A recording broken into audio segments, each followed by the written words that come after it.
এই ଜିନିଷ ଥିଲେ ସରକାର ଦେବେ ଆବାସ। ତ ଦେଖନ୍ତୁ ଯଦି ଆପଣମାନେ ପ୍ରଧାନମନ୍ତ୍ରୀ ଆବାସ ଯୋଜନା ଆବେଦନ କରିବାକୁ ଚାହୁଁଛନ୍ତି ଆଉ କୋଉ ଜିନିଷ ଥିଲେ ଆପଣମାନେ ସରକାର ତରଫରୁ ଆବାସ ଯୋଜନା ପାଇପାରିବେ, ଦେଖନ୍ତୁ ଭିଡିଓକୁ ଶେଷ ପର୍ଯ୍ୟନ୍ତ ଫୁଲ ଷ୍ଟେପ ବାଇ ଷ୍ଟେପ ଜାଣିପାରିବେ।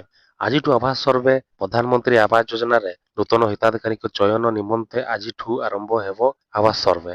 ଆବାସ ପୋର୍ଟାଲର ବିଧିବଦ୍ଧ ଲଞ୍ଚ କରିବେ ରାଜ୍ୟ ସରକାର। ଆବାସ ପ୍ଲାସ ମୋବାଇଲ ଆପ୍ ଜରିଆରେ ସର୍ଭେ ହେବ। ଉଭୟ ଅଫଲାଇନ ଏବଂ ଅନଲାଇନରେ ଆବେଦନ କରିପାରିବେ। ହିତାଧିକାରୀ ଏଥର ପ୍ରଧାନମନ୍ତ୍ରୀ ଆବାସ ଯୋଜନା ପାଇଁ ଯୋଗ୍ୟତା ମାନଦଣ୍ଡରେ କୋହଳ କରିଛନ୍ତି ସରକାର। ପୂର୍ବରୁ ଥିବା ହିତାଧିକାରୀଙ୍କ ପରିବାରର ମାସିକ ଆୟ ସୀମା 10,000ରୁ 15,000 କରାଯାଇଛି। ଆମେ ପରିବାରର ମାସିକ ଆୟ 15,000 ଟଙ୍କା ଥିଲେ ପିଏମଏୱାଇ ପାଇଁ ଯୋଗ୍ୟ ବିବେଚିତ ହେବ। ଦୁଇ ଚକିଆ ଯାନ, ଫ୍ରିଜ, ଲ୍ୟାଣ୍ଡ ଫୋନ ଥିଲେ ବି ପିଏମ ପ୍ରଧାନମନ୍ତ୍ରୀ ଆବାସ ଯୋଜନା ପାଇଁ ଯୋଗ୍ୟ ବିବେଚିତ ହେବ। ତେବେ 1.5ରୁ 2 ମାସ ଚାଲିବ ଆବାସ ସର୍ଭେ। ଆବେଦନକାରୀ ମାନେ ପଞ୍ଚାୟତ ଗୁଡିକରେ ଅଫଲାଇନରେ ଆବେଦନ କରିପାରିବେ କିମ୍ବା ଅନଲାଇନରେ ମଧ୍ୟ ଆବେଦନ କରିପାରିବେ। ଏଥିପାଇଁ ବିଭାଗ ପଞ୍ଚାୟତ ଗୁଡିକର ପଲ୍ଲୀ ସଭା କରି ସଚେତନା କରିସାରିଛନ୍ତି। ତ ଦେଖନ୍ତୁ ଯଦି ଆପଣମାନେ ମଧ୍ୟ ଏଇ ଜିନିଷ ସବୁ ଥିଲେ ଆପଣମାନେ ପାଇପାରିବେ।